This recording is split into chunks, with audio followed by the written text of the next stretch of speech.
मैं मुकेश कुमार आपका स्वागत करता हूं एसएस प्लस न्यूज के खास कार्यक्रम 1 और 1 11 में। और आज हमारे साथ हैं हरेंद्र कुमार, जो कि चर्चा करेंगे क्रिप्टो करेंसी और उसके भविष्य के बारे में।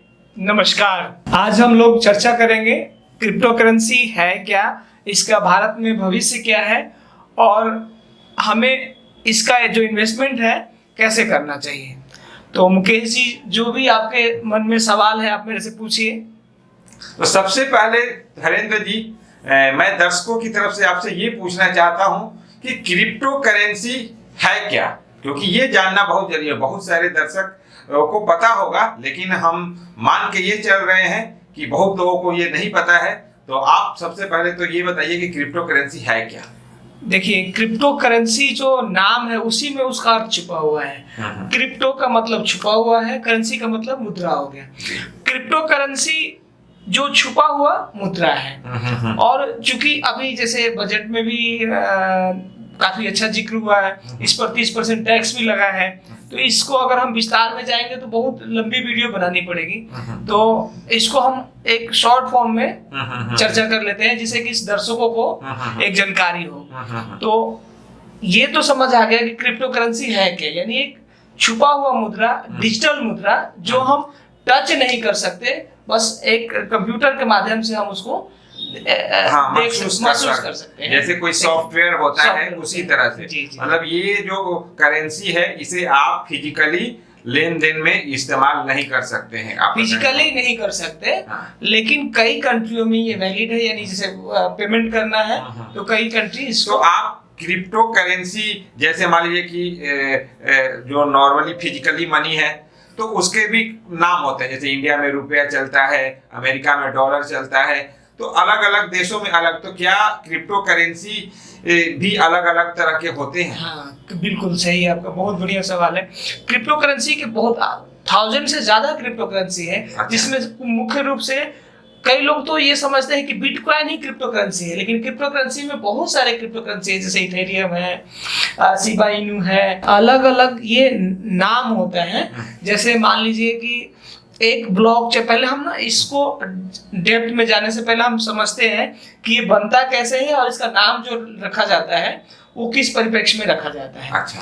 तो ये जो बनता है, ये बनाया जाता है, इसको ब्लॉक चेन टेक्नोलॉजी से बनाया जाता है। ठीक है। ब्लॉक चेन टेक्नोलॉजी जो है एक कंप्यूटरों का समूह है जो मिलकर इसको माइनिंग करते हैं, और इसकी एक संख्या, सपोज कीजिए 100 जो डिजाइन वाले हैं डिजाइन करते हैं कि हमें ये इस नाम से, शिबा इनू के नाम से क्रिप्टो करेंसी बनानी है। तो ये देखा जाता है कि उस करेंसी का अपना ब्लॉकचेन है या वो किसी और के ब्लॉकचेन के माध्यम से बनाया जाता है। जैसे इथेरियम है, बहुत सारे क्रिप्टो करेंसी जो है इथेरियम के ब्लॉकचेन से बने हुए हैं। उसमें से एक है शिबा इनू है, वो छोटा कॉइन है और उसकी जो वैल्यू है बहुत कम है, यानी 1 रुपए में भी आपको कई सारे कॉइन मिल सकते हैं।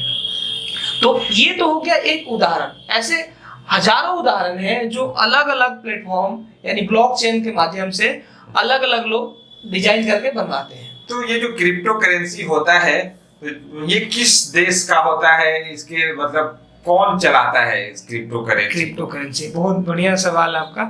क्रिप्टो करेंसी ये किसी देश का पर्टिकुलरली नहीं है, एक इंडिविजुअली, जैसे मान लीजिए इथेरियम है, इथेरियम के जो फाउंडर है उन्होंने एक पर्टिकुलरली एक क्रिप्टो को डिजाइन करा अपना इथेरियम सक्सेसफुली। सपोज मैं एक उदाहरण देके आपको बताता हूँ कि 100 सपोज कीजिए कि 100 क्रिप्टो डेवलप हुआ, और 100 क्रिप्टो डेवलप होने में जितना मेहनत लगा, और उस क्रिप्टो को मार्केट में लेकर जाने के लिए एक इन्वेस्टर आते हैं जो पैसा लगाते हैं। फिर उस क्रिप्टो की वैल्यू डिसाइड होती है, उसका वैल्यूएशन क्या रहेगा डिसाइड होती है।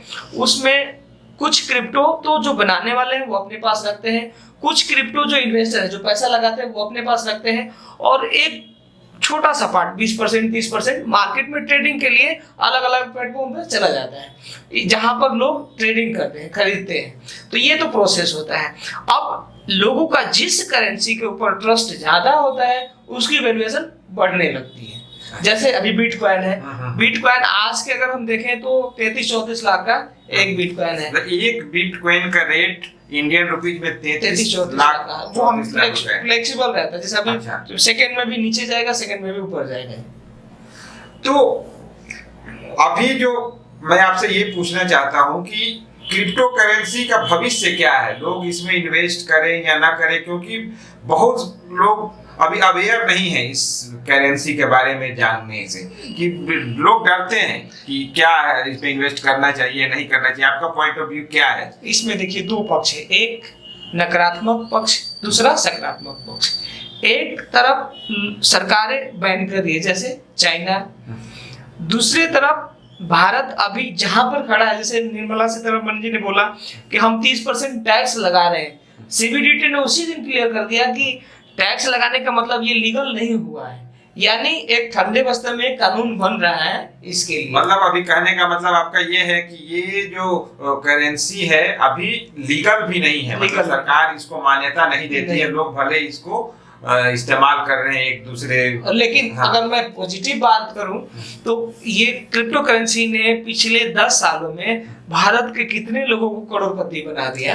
तो जब आप कहते हैं कि लीगल नहीं है तो आम जन है, तो इसमें इन्वेस्ट करने से उनको वो तो डरेंगे कि जब लीगल नहीं है, क्योंकि उनके पास तो एक्स्ट्रा मनी नहीं होता है ना, वो एक सीमित उनके पास पैसा होता है, और वो ऐसी जगह इन्वेस्ट करने से डरेंगे जहाँ पे कोई पता ही नहीं है, सरकार का सपोर्ट ना हो या पता ना हो कि ये लीगल है कि नहीं है। आपका बिल्कुल ठीक है सवाल। अब हम आते हैं इस पर कि भारत का जो रुख है 2017-18 के अंदर सुप्रीम कोर्ट ने इसको एक बार आरबीआई की सख्ती की वजह से ये बंद के कगार पे था, लेकिन सुप्रीम कोर्ट ने दखल दिया और फिर से ये ट्रेडिंग होना शुरू हो गया। अब हम आते हैं कि अभी इस पर कोई कानून बना नहीं है, तो उस इनकम को, चूंकि लोगों का पैसा उसमें लग चुका है, इन्वेस्ट हो चुका है, जब पैसा लग चुका है, लोग प्रॉफिट कमा रहे हैं, तो ये सरकार ने एक इनिशिएट लिया है 30% टैक्स लगाने के लिए। तो जैसे कि मान लीजिए कि कोई किसी चीज में हम इन्वेस्ट करते हैं, जैसे मान लीजिए सोना में इन्वेस्ट करते हैं, तो हम सोना जाके जो है ज्वेलर शॉप से जाके खरीद लेते हैं। अगर हम प्रॉपर्टी में इन्वेस्ट करते हैं तो प्रॉपर्टी डीलर से उनको खरीद, तो ये क्रिप्टो करेंसी कहाँ से खरीदा जाए, कहाँ बिकता है, आम जनता कहाँ जाए? जनता कहाँ है? ये भारत में तकरीबन लगभग 7 नामी प्लेटफॉर्म है जो इसको लिस्टिंग करते हैं, वहां से आप ट्रेडिंग कर सकते हैं। उसमें वजीरेक्स भी है, कॉइन स्क्वेयर है, और इसी तरह से आपका बिट बीएनएस है, बाइनेंस है। इस तरह के 7 प्लेटफॉर्म है जहां से हमें कैसे खरीद बिक्री होता है, इसके लिए एक अपने दर्शकों के लिए मैं आपसे गुजारिश करूंगा कि एक वीडियो हम लोग जारी करेंगे जहां पे आप मतलब कैसे खरीद बिक्री करते हैं, आप इन्वेस्ट कैसे करेंगे, तो ये प्रॉपर एक वीडियो हम लोग इसके लिए जो है आप बहुत जल्द ही आपको लेकर आएंगे। तो आपने जैसे कि बताया कि इसकी जो खरीद बिक्री कहीं हम प्रॉपर दुकान से नहीं करते हैं, इसके लिए ऐप है, वेबसाइट से वहां पे जाकर आपको लॉगिन करना होगा, आपको अकाउंट बनाना होगा, और अकाउंट बनाना बहुत ही सिंपल है। आपको अपना पैन कार्ड, इसके लिए एक मतलब जरूरी चीज है कि आपके पास आपका पैन जरूर होना चाहिए। विदाउट पैन कार्ड के आप इसमें अकाउंट नहीं बना सकते हैं, और आपको पास एक आपका खुद का फोन नंबर होना चाहिए, तो आप उस पर इजीली अकाउंट बना सकते हैं। हम ये बनाना सिखाएंगे भी आपको। तो अब ये बताइए कि जो लोग इन्वेस्ट करें तो इन्वेस्ट कितना पैसा कम से कम इन्वेस्ट करने के लिए चाहिए होता है क्रिप्टो करेंसी में? क्रिप्टो करेंसी में जो हमें वेबसाइट या जो मोबाइल ऐप है जो हमें ग्रांट करते हैं, अब मिनिमम 100 रुपया से भी ट्रेडिंग कर सकते हैं। अच्छा, 100 रुपए भी लगाकर कोई क्रिप्टो करेंसी में इन्वेस्ट कर सकता है? मैं तो सलाह यही दूंगा कि पहले 6 महीने। लेकिन आपने तो ये बताया कि एक क्रिप्टो करेंसी बिटकॉइन 33 लाख रुपए का है, तो 100 रुपए का कैसे कोई? उसमें से जो 100 रुपए का भाग होगा, छोटा सा भाग, अच्छा। यानी उसको टुकड़े में जब आप डिवाइड करोगे तो 100 रुपए में जितना आएगा उसका हिस्सा, अच्छा। वो आपके पल्ले आएगा। अच्छा, तो अब जैसे मान लीजिए बिटकॉइन है, तो और सबके और जैसे कुछ इम्पोर्टेंट करेंसी का नाम आप अगर ज्ञात हो तो आप अभी बता सकते हैं। इथेरियम है, इथेरियम का अलावा वजीरेक्स का भी कॉइन है, इनका है, बाइनेंस का है, शिबा इनू मतलब जो ये मतलब ऐप है जो मतलब खरीद बिक्री जिसके थ्रू आप करें, उन्होंने भी अपना इंडिपेंडेंट जो है करेंसी निकाला हुआ है। आपका कहने का मतलब यही है ना? और आने वाला जो टाइम है वो भविष्य के हिसाब से देखा जाए तो ये इसके बिना इंसान अब रहने वाला नहीं है। क्यों? क्योंकि आपके सारे हाथों में मोबाइल आ गया, तो वो जैसे मोबाइल है वैसे ही आपकी डिजिटल करेंसी। तो अब हम आखिर में आपसे ये जानना चाहते हैं कि क्रिप्टो करेंसी में निवेश करना जो है आम दर्शकों के लिए कितना फायदेमंद होगा और कितना नुकसानदायक होगा? दोनों बात है, पॉजिटिव भी है नेगेटिव भी है, यानी नकारात्मक सकारात्मक भी है। सरकार ने इसको अभी कानून के रूप दिया नहीं है, इसलिए हम अगर दूसरे बात करें तो वो लीगल नहीं है। लेकिन चूंकि 30% टैक्स देना शुरू कर दिया, तो जो भी प्रॉफिट है उस पर हम 30% देकर उसको इनकम टैक्स में डिक्लेयर कर सकते हैं। अब रही चूंकि हम शेयर मार्केट में भी जाते हैं, पैसा हमें वहां पे होता है, शेयर ट्रेडिंग करते हैं, यहाँ पर भी सेम पोजीशन है कि खरीदते हो बेचते हो, यानी इसको खरीदने और बेचने में जो आपको मुनाफा होता है उसको आप 30% टैक्स पे करते हो। अब कितने पैसे से लॉन्ग टर्म पे जाए, शॉर्ट टर्म पे जाए, अगर हम इसके लिए जाएंगे तो बहुत लंबा वीडियो हो जाएगा, तो उसके लिए हम कोई और सेशन रखते हैं और दर्शकों से तो क्वेश्चन सवाल भी लेते हैं। जी दर्शकों, आज के वीडियो में हमने बात करी क्रिप्टो करेंसी के बारे में और इसकी संभावनाओं के बारे में कि क्रिप्टो करेंसी की क्या संभावनाएं हैं, आप इसमें इन्वेस्ट करें या ना करें, क्योंकि क्रिप्टो करेंसी बहुत बड़ा टॉपिक है, हम इसे एक 10 मिनट के टॉपिक में कवर नहीं कर सकते हैं। तो हमारा ये प्रयास रहेगा कि आप इसकी कई श्रृंखला हम बारी बारी से आपके लिए लेकर आएंगे। तो आज के कार्यक्रम में हमें दीजिए इजाजत, फिर मिलते हैं 11 के एक और नई फ्रेश कार्यक्रम में। धन्यवाद।